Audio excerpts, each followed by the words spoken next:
పెద్దిరెడ్డి రాజకీయ అంతం పవన్ కళ్యాణ్ పంతం.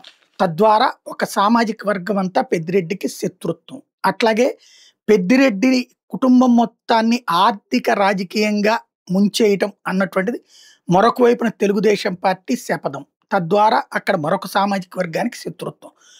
ఇలాగే వీళ్ళిద్దరిని తట్టుకుని నిలబడి కలబడగలిగినటువంటి శక్తి ఉంటుందా? పెద్దిరెడ్డి మంత్రిగా చేశారు. మిథున్ రెడ్డి ఎంపీగా ఉన్నారు.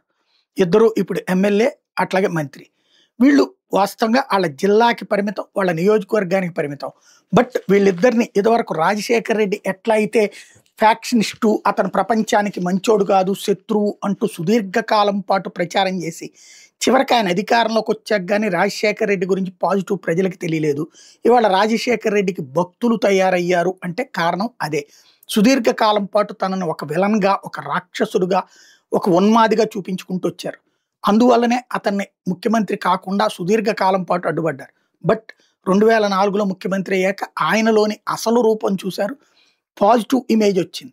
అదే సందర్భంలో తనకొచ్చిన పాజిటివ్ ఇమేజ్ కారణంగా ఆల్రెడీ అతన్ని ద్వేషించే లేదా తెలుగుదేశాన్ని ప్రేమించే వాళ్ళు అతన్ని మీదన మరింత కక్ష పెట్టుకున్నారు. ఆ కక్ష జగన్ మీద చూపించారు. జగన్ దాన్ని తట్టుకుని నిలబడి కలబడగలిగాడు.